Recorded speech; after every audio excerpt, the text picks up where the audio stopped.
Nimekuwekea story hapa kuhusiana na majibu yaliyotolewa na Tume Huru ya Taifa ya Uchaguzi, ambapo imejibu madai ya Chadema kuhusu kanuni za uchaguzi. Kama bado hujaiona unaweza ukapita hapo. Sasa Godbless Lema amekuja naye pia kuzungumza kuhusiana na kile ambacho tume hiyo huru ya uchaguzi kilicho jibu kutokana na kile ambacho kilizungumzwa na mwanasheria mkuu wa Chadema. Nimekuwekea kwenye story iliyopita hapo. Sasa Lema anasema kwamba mnamtisha nani? Hamna uhalali hata wa kufungua mdomo kwa sekunde moja.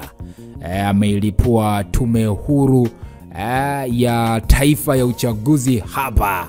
Anasema hakuna mnayemtisha na hamna uhalali wa kufungua mdomo hata kwa sekunde moja.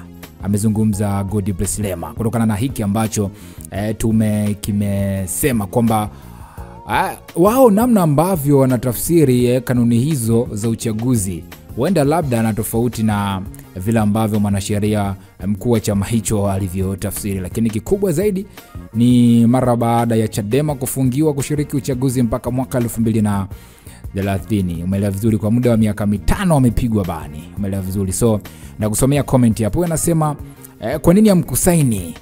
Mlitukosea sana. Huyu anasema hivi, unawezaje kuwa na kipara na ukawa muongo, mtu wa kujipendekeza, mjinga. Okay, sawa. Huyu anasema kwani wamesemaje Mangi?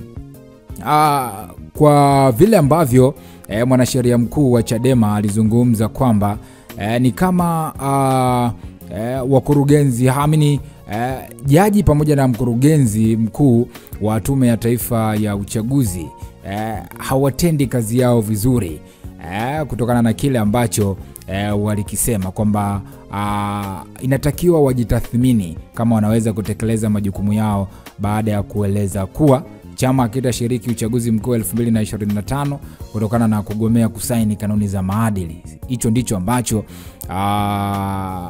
INEC walisema.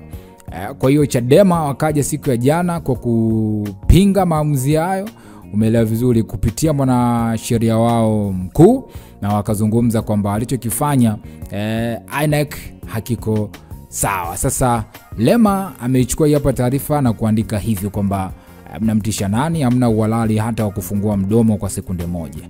Tazamo wako ni nini? Tuambie hapo kwenye comment. Hii ni VOT Media. Hakikisha umesubscribe kwa ajili ya kupata taarifa nyingi zaidi.